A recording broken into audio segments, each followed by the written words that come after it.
ସ୍ୱପ୍ନ ଗୋଟିଏ ତା ସ୍ୱାମୀ ଉପରେ ଯେତେ ରାଗୁ ଯେତେ ବି ଝଗଡ଼ା କରୁ କିନ୍ତୁ ଜୀବନରେ एकमात्र स्वप्न ता मन भितरे उंकी मारुथाए।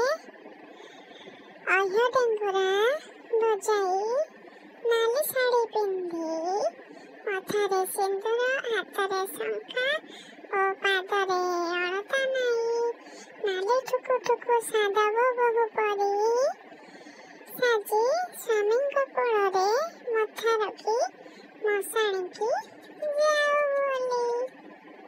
गोटे स्त्रीर सबुबले इच्छा थाए कि शंखा चूड़ी नहीं से सबुबले जाओ तो स्वामी थाओ से किंतु आगरू आगे चली जाओ।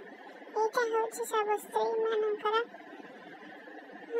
स्वप्न आ भाग्य जे सेपरी नारी होइଥାଏ ता भाग्य एटा ही थाए। जे हतभागा होइଥାଏ से तो हतभागा दुख भाग्य लेखा कौन करिया सांग माने आजिकल दुनिया रे तो कौन करिबे कहना।